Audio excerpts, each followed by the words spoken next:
Hey, what's up everybody? Video 44 coming at you with another video. Alright, so I hear that LeBron will not be available for the Laker game tomorrow in Minnesota.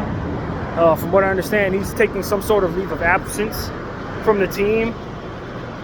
We don't know how long this is going to be. And, with all the stuff that's being chattered about in regards to his name, I made a video yesterday saying that I don't think he's going to be moving on from the Lakers. It's a lot of speculation about him maybe taking some time off so that we could kind of play some of the other players and try to raise their trade value, see how the team looks without him, maybe remove that particular piece, see how everybody else can just ultimately play better together. We saw how good they looked against Portland defensively without him out there. Even though it's Portland, we were able to force a massive amount of turnovers with our steals, and there's a lot of stuff that went well. And I just think that, one thing that we were trying to do was have Bron play 82 games, and we just realized that that wasn't going to be a goal that was feasible. So at this point, now that that goal is broken, I think he's taking the rest that he probably should have taken about 2 weeks ago when he was going through that slump. So, as a Laker fan, I just say take the time you need. Come back when you're ready. I think we have an opportunity to develop some guys and play some people. Guys like Rui Hachimura and D'Angelo Russell kind of spread their wings a little bit. Austin Reeves will probably be back tomorrow. I don't know that we'll win these games. These next 2 games against Minnesota, who's been blowing people out like crazy, with the exception of the last game they played against the Golden State Warriors, the infamous Draymond night-night game, where he put up the night-night pillow after beating him himself. But before that, they had a situation, and we'll talk about this tomorrow in the pregame video, but where they had scored 109 points. The next game was 108 points. The next game was 107 points. I think that's how that went. I think it was 2 games before that stretch started. It was 104 points. So it's just like, they're scoring a lot of points in consecutive ways, blowing people out by 27, 26, 19. That's what Minnesota's been doing since they last saw us. Just blowing people out. They've played nothing but California teams since the 27th of October. And we'll see a California team tomorrow in us. It's just a weird dynamic going on with the Minnesota Timberwolves. And so, yeah, man, we'll see them tomorrow in the midst of them playing great balls. And I just don't know how much we can win that game with or without LeBron James the way we've been playing. I don't see it. And then we got the Memphis Grizzlies coming up after that at home. And I really hasn't done any homework on Memphis Grizzlies and how they're doing at all. So I can't even speak to that. But I don't know if Bron will be there for that one. I think it's on Sunday. So, at the end of the day, man, the Lakers we come off a win going into this break that we've had. I think this break has been very refreshing for everybody. I think people have had a chance to rest and lick their wounds. Maybe have some practices as a team, although I haven't heard about any. Haven't exactly been listening to too many talking heads in these last 3 days at all. Just been really, really refreshing my head, resetting myself, going through the circumstances in my life personally, allow for me to, be away from the Lakers. But, it's one of those things where it's like, with the way that we've been playing, this break couldn't come at a better time with some of the injury issues that we have. Couldn't come at a better time. And we'll be ready. We'll be ready tomorrow. I think the question is, will the team actually play well? You know what I mean? Will they actually play well? Do we have any evidence that they're going to play well against a good team? I think we have evidence that they're not going to play well against a good team. And we've had these issues with this team pretty much since the 3 games winning streak to start the season.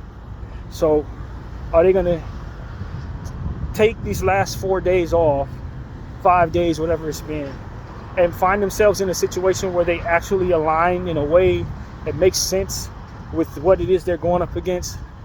Are they going to rebound the ball, get back on defense, play some of the young guys, feed the hot hand?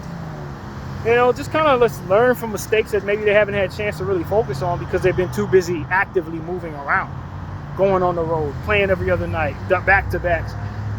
you can try to adjust to certain things, but eventually fatigue sets in.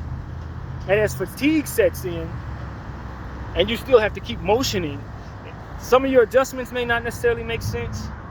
Some of the things that you would otherwise see, you may not see clearly in the presence of, okay, we got another team, okay, we got another team, okay, we got... This 4-day span should have given us an opportunity to get a little rest, refocus, plan out the next 7 or 8 games or whatever it is for JJ. Try to do homework on as many of these teams that we're going to be seeing as possible. The good thing is, in regards to that, is that we see some of the same teams that we've already seen, and we see one team 3 times over the next 10 games. So you don't have as much homework to do. You see Sacramento 3 times. You know what I mean? That kind of thing. Memphis, you've already seen. Minnesota, you've already seen. Detroit, you've already seen. So it's like we don't have to do as much homework discovering these teams. You want to get updated on what they've been doing lately.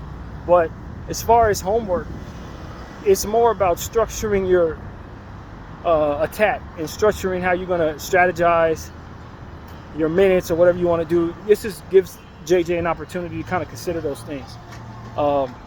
So, yeah, man. Los Angeles Lakers, I tell you, I don't know if we're going to make the playoffs, if I'm being honest. I know that sounds kind of crazy, but we got a really tough schedule from here on out. We got a lot of Western Conference teams. You know, we played a lot of Eastern Conference teams already, which is why we've had so many early games. And that means you got a lot of teams in your conference that you have to face. And obviously we're in the tough conference. So I am encouraged by the fact that we won most of the games that we're supposed to take care of. You know, it would be a much worse situation for our team if we had dropped some of those easy games, but that we've been winning the majority of our easy games is exactly the scenario you want going into what we got going on. You know what I mean? It becomes a lost season in theory when you're losing San Antonio games, when you're losing the Toronto games. You know what I mean? Like, that's when you know, okay, we have to win some games that maybe we're not favored to win. But the Lakers have been very good against bad teams, especially at home. So that's extremely encouraging when you consider that. And people were saying we basically have the same record as we did last year, but that path was the opposite.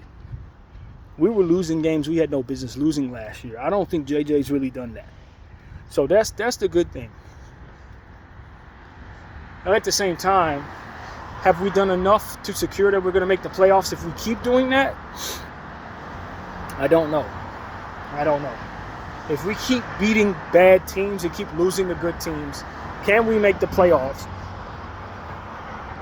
And will it matter since you're going to go see good teams in the playoffs? The answer is, of course, because we don't have our own pick.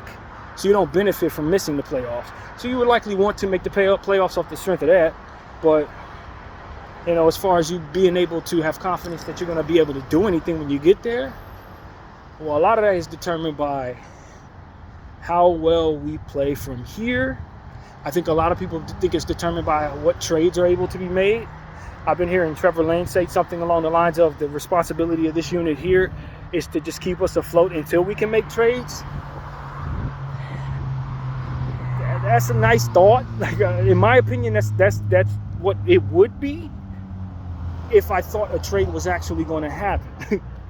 But to be honest with you, I don't anticipate that a trade is going to happen.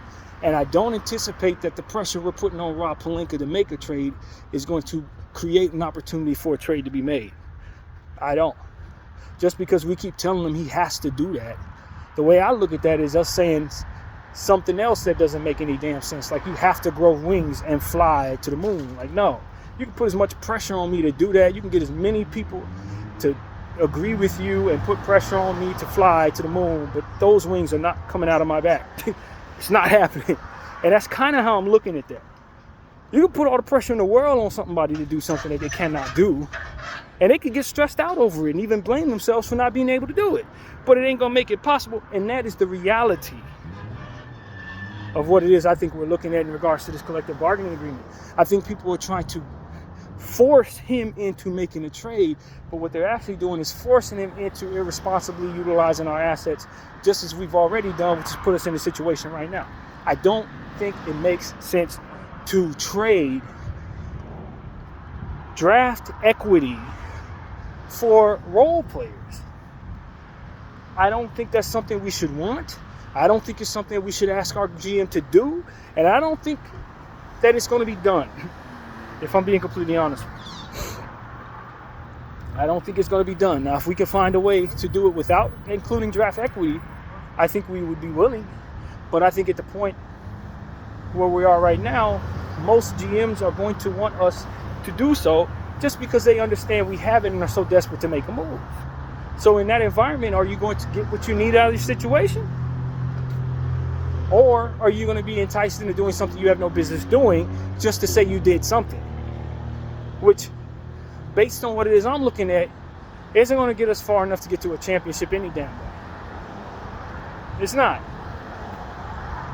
So, doing a deal with Brooklyn, giving them your first round picks, helping their trade, their rebuild situation, so that you can have role player A, role player B off of their team, ain't going to get you where you want to go. The pieces may help you in the long term feel a lot better about your playoff unit if you make the playoffs, but that confidence probably ain't going to beat the OKC Thunder. That confidence probably ain't going to beat the Dallas Mavericks. You get what I'm saying? They're not enough. They're not enough. In theory. Because anything could happen, but like, as far as what I'm looking at, what looks possible is that you give away 2 first-round picks for just moderate, decent players, just like we did last time when we brought in Vanderbilt, D'Lo, and Beasley. Like, if y'all want to do another trade like that, giving away more of your future, there's a good chance you're going to regret it. Very good chance you're going to regret that. And so that's my point of view. We could pressure somebody to doing something ill-advised all we want. But if it gets done and we're not good enough, all we're going to feel is regret and blame that person actually did that stupid decision that we all pressured them to do. I'm over it. I'm over the dynamic entirely. As a fan of the franchise, not necessarily a player fan as people like to call it, but a fan of the franchise. I just, at this point, want to just go forward with what I have, put pressure on it to be its best, and do whatever it is that we're ultimately going to do in regards to the ceiling of the franchise unit we have. That's what it is for me. I don't want to do nothing. I'm in the 7%. I don't want to do a damn thing. Why? Because I don't want to trigger a rebuild that doesn't have enough to it. And if I try to trade LeBron James, I'm probably not going to get enough for him that makes me happy. That doesn't mean I'd rather him walk for nothing. But in the event he plays out his contract with the Lakers, we're in a space where we're letting 2 years pass by where some more picks would then be replenished. You see what I'm saying? Right now, we could trade him and try to get something for him, but now we're going to suck without our pick.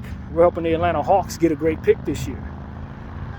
Next year, we have our pick 26. Okay, you tank next year. That's a bad year.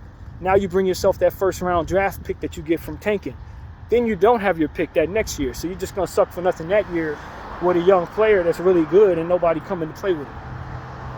And in 28, you have an opportunity to tank again. That's 3 years of tanking. That's 3 years of bad basketball and 1 first-round pick. And whatever return you get for LeBron James, you send all that where? You send him to Golden State so you get back their picks? Well, he's going to be dragging them to the playoffs. Him and Steph Curry probably going to be in the finals. The pick's going to be in the 20s in the first round. You're going to trade away Anthony Davis for whose picks? Depends on where you send him, what type of equity you get.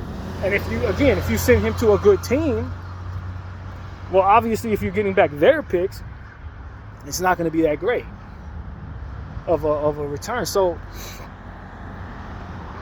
I just don't think that I think the best time to start triggering a rebuild was last year, this past summer, before LeBron James signed his no trade clause. That was when you trade him to try to get the most for him. That's when you do that. But now it doesn't feel like that really is going to give us the return that's going to upstart our rebuild. Not at all. And so I think people think that trading him away and starting our rebuild, now we have our pick next year, is enough. That's only one player. That's one player. You're going to need young players to come play with that one player. If that player happens to be like a Wemby or something like that, you're really in luck. But even then, you got to have equity to bring him something, and you mortgage away so many picks. So, like, trading Anthony Davis to, like, OKC for a plethora of picks, most of them being the Clipper picks, would be great, because I don't think the Clippers are going to be any good based on the decisions that they've made to mortgage all those picks to Oklahoma. So I would love to have a handful of Clipper picks. Like, that would be, probably ideal in that regard. Or send it to a team that has someone else's picks. Whoever the hell has Phoenix's picks. You know what I mean? Maybe you want those picks because Phoenix doesn't have a path to really doing anything after KD retires. Not really. So maybe that, like, you look for those type of circumstances. Who's bound to suck soon? Us. You want your own picks. The Lakers picks are great because LeBron and AD are likely not going to be there much longer. So it's like, what am I doing giving up picks when I canvass the league and some of the most valuable picks I see are ours? Like, literally. The top 3 team I think about whose picks I want over the next 4 years is ours. And you want me to give them things away for Dorian Finney-Smith, man? You out your damn mind. Like, literally. No, absolutely not. Our picks are some of the most valuable ones to have. So, no, I'm of the mindset that the Lakers need to get their act together in regards to looking at the bigger picture and looking at the timing of things and just understanding that the best thing you probably can do right now is definitely not give away those valuable picks for freaking Dorian Finney-Smith and god dang, whatever the hell else you're going to try to get that's only going to be a role player. It's likely going to lose value here next to Bron and AD, just like most of everything else. And, not necessarily trading Bron and AD because Bron's on a no-trade clause, and that eats away at the value of your return. And trading away AD just means that we're going to be watching some terrible basketball. Like, literally terrible. For seemingly no reason. So, I get where people are saying we can't win, we need to rebuild. The question is, do you know how to rebuild? Do you know what the hell you're doing, or are you just giving away everything and bringing back a bunch of stuff that ain't going to be good enough for you to suffer with? No. I'm not listening to people like that. Those people don't know what the hell they're talking about. They're the same people that think it's a good idea to trade 2 first-round picks for Dorian Finney-Smith. I'm not listening to them. You see what I'm saying? And this is where the NBA really goes wrong. A lot of times, and fans really go wrong. It's player assessment. You think because you've heard of a guy that he's good. You think because a guy used to do something that he's going to do it tomorrow. You end up bringing him to your team. He ends up being washed on your team, and now you can't trade him for nothing. And what does your roster look like when that's the case? You don't want to make decisions with that being how you move. When you're trying to rebuild, when you're trying to retool, when you're trying to become a champion. Nobody should be listening to individuals that are doing a bad job of identifying who's productive and who's not. That's what I want to say. And that is one of the biggest handicaps in the NBA with fans and GMs. It's people thinking they know who's good and who's not and having it wrong. I'm telling you, that's one of the biggest problems in the league. Well, this guy used to be this good. Let's bring him here. He's a big name, right? Yeah, he's good. Let's bring him here. No, that fool is washed.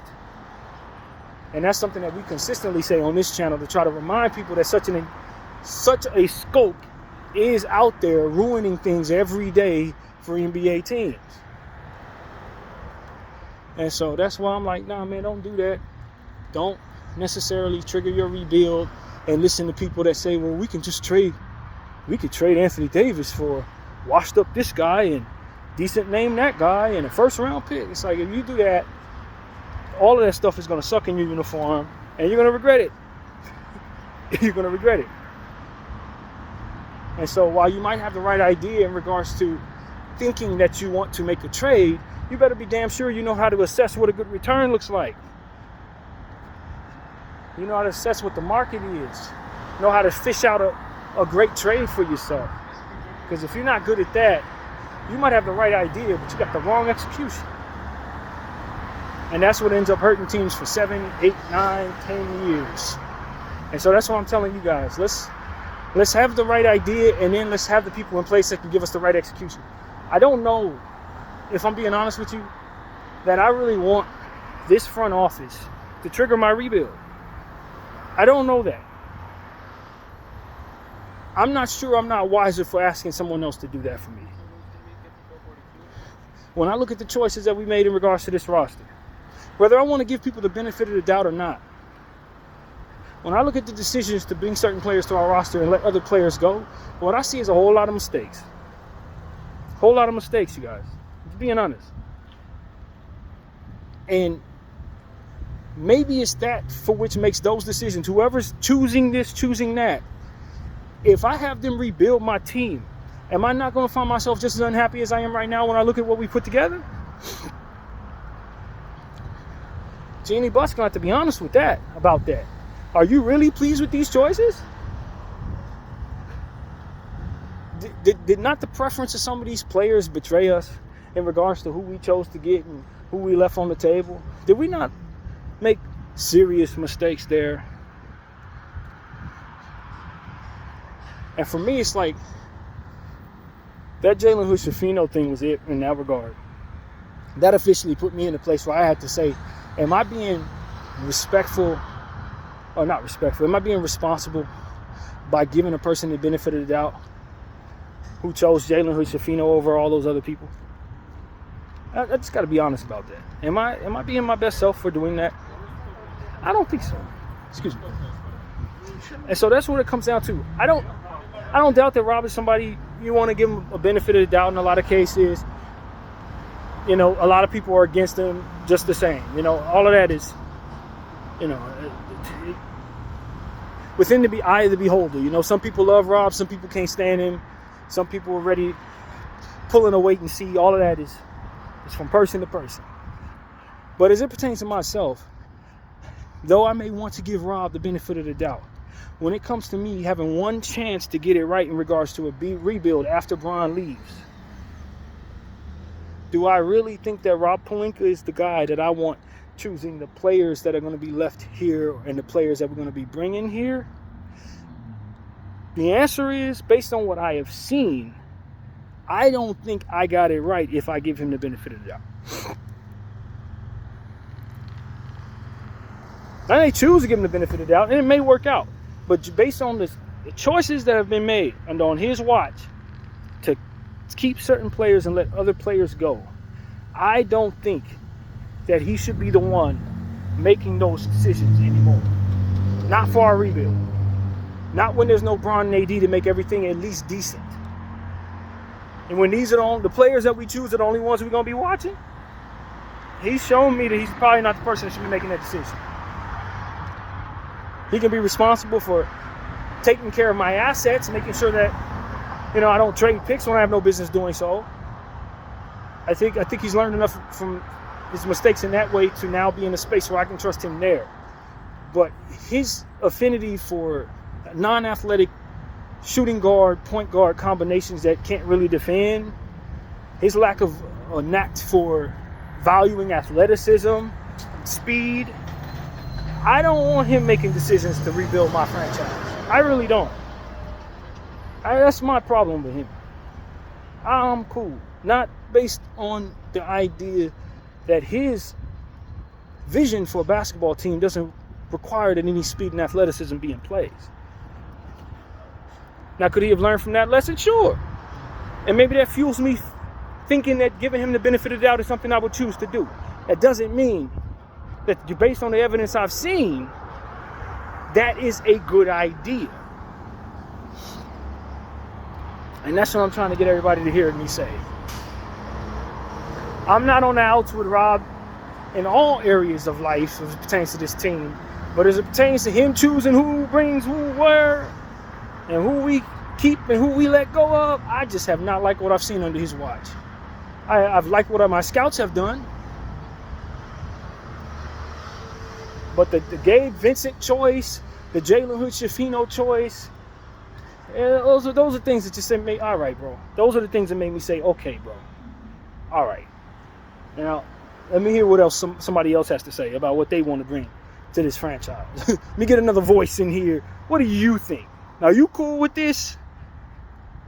You're going to put D-Lo next to those players, you know? It just gets to a point where it's like, all right, man. Where's the athlete around here? Who's explosive? You pass on Lonnie Walker, he's explosive. You pass on Cam Whitmore, he's explosive.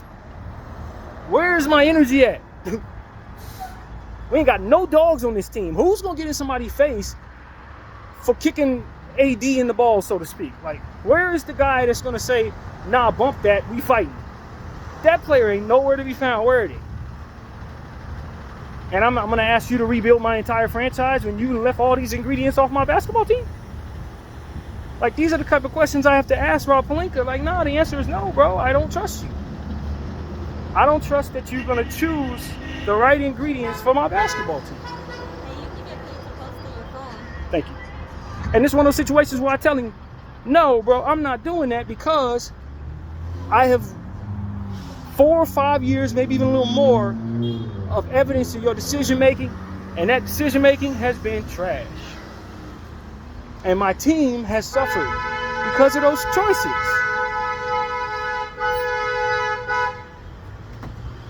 No Scottie Pippen Jr. You let AC walk. Julius Randle walk. Jay Huff gone.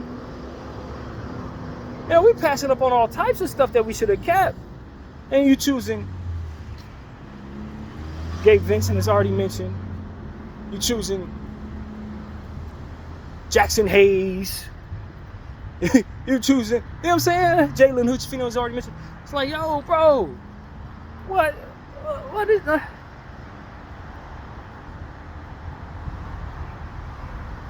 That's where I'm like, nah, I can't in good faith hand over the reins to our front office is currently constructed and say, start me over. I can't do that. Not in good faith. My heart may be willing to. I'm like, yo, I like these people. But some of these ingredients that he prefers, man, some of these players that he prefers, I just do not think are best for the field that we're facing right now. And I don't know if I'm going to give him the right of the go-ahead to make the decisions on what's coming. No. And that's really what it is, man. I don't know that you fire Rob or not. I don't really know. But you do have to have some people in here going to say, look, man, give me my explosive player. Give me this guy. Give me my dog. Give me my fast-footed point guard. Give me my shot blocker next to AD. Give me these ingredients. I need all of that. And look, maybe it's LeBron's fault. Maybe in pushing for Russell Westbrook, we gave away everything we could that would allow us to get the best pieces. Now we don't have enough money to afford this, that, and the third. So we're going with the bargain player because that's what we can afford. Maybe that's what I'm looking at. Maybe that's actually what this is. I don't know. You feel me? I don't know. All I know is what I'm looking at ain't no damn good. That's what I know. And some of the stuff I let walk out the door is good. That's what I know. And that's what I want people to understand. I do believe that Russell Westbrook trade put us in a hell of a bind that we're suffering through right now as a franchise. I do believe that a lot of what people have worked with since then has been at a very serious budget because of it. That's what I think. And maybe it wouldn't have been possible to do certain things. Maybe it costs too much to do other things. I don't know. But all I can do is work with what I'm working with. And when I look at what we have and I look at what we gave up, I am not satisfied. And I don't trust. That's what it really comes down to. The trust is gone when it comes to that. maybe I have a preference for certain types of players and I don't see them here. And maybe that's a flaw. Maybe that's flawed. Maybe I'm actually not better for having a bunch of players like that. Maybe I'm not better for having somebody who prioritizes those players and not other types that maybe he does bring to the table. Maybe I need a good mixture of both. I don't know. I'm trying to be open-minded about all of this that I'm talking about here. But at the end of the day, what I don't see, I just simply don't see. And what I need is what I don't see. And that is why we're not as good as we need to be. And that is somebody's damn fault. Period. That's how that goes. That's how that goes, man. And because of it, I just think the Lakers need to hire a president. I really do. You got to hire a president who's going to oversee all of that, who's going to have some leverage in this league to look at a player like LeBron James and say, no, we are not going after Russell Westbrook because it's going to create problems for us to build what we need to build upon that circumstance. Upon bringing him in, now we're handicapped in being able to bring you other ingredients that you're going to need very much to win. That was foreseeable. I'm just being honest with you. People can see that if you remove 3 from 5, you have 2. Everyone can see that. Figuratively speaking. Everybody can see the math. It's laid out on the table. So that you weren't going to have enough to do things that you probably were going to need to be able to do was something that we could foresee before making the move. And that is something that I blame a lot of people for in that Laker organization. That Russell Westbrook trade was ill-advised because you knew damn well that even if Russell Westbrook played exactly the way you thought he was going to play, that bringing him in was going to make it so that you couldn't bring other aspects of your team what it needed to win. You knew that. And y'all went ahead and did that anyway for reasons or whatever. And now my trust for you because of that specific aspect of this conversation is why I don't want to go forward with the rebuild with y'all. This is exactly why. You couldn't foresee Russell playing as bad as he was. You couldn't have foreseen needing to give away a pick to get rid of him, although you probably should have seen that coming too. If it came to that, you should have thought it as a worst case scenario that was worked into your equation. And I just think that people now are in a space where they're living through mistakes that have already been made, as we've already said. And those mistakes, if nothing else, puts me in a position to be wise as to move on from the people who made those mistakes. That is what it is. I can't do nothing about changing the mistakes. I can't, sit up here and stomp my feet about what it is that's already been done. It's crying over spilled milk and all of that. But what I can do is take the person that spilled that milk and put them outside so they can't spill any more things out here. So they ain't reaching in my fridge no damn more. That was something we can do. BDO 44, I thank you all for watching. I'm out.